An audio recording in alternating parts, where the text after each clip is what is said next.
Assalamualaikum warahmatullahi wabarakatuh. Kita sama kita bertemu lagi saya Zala. Kali ini datang bersama Mak. Okey. Kami baru lepas membeli beg polo. Beg tangan polo untuk hari raya. Okey. Lepas tu kami menjamu saudara di sini. Okey. Hari ini kami nak makan ikan siatak.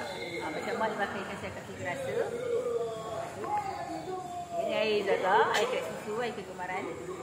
Dan ini tentunya air sama ada pakaian, iaitu air anggur susu. Dan ramai juga, dan air kosong. Macam mak dia minum air Milo dan air kosong. Tadi mak ada beli kasih juga untuk hari raya.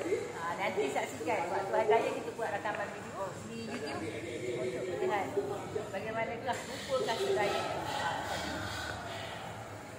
Abang dah beli baju raya? Nantikan kemunculan kami baju raya apakah warnanya. Rahsia dahulu.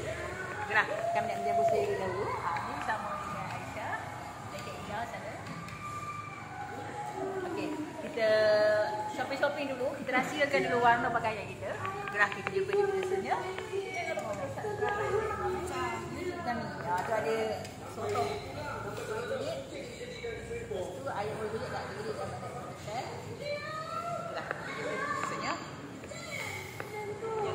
Subscribe, like, share, komen YouTube kami. Dia dah 1.39k. Alhamdulillah.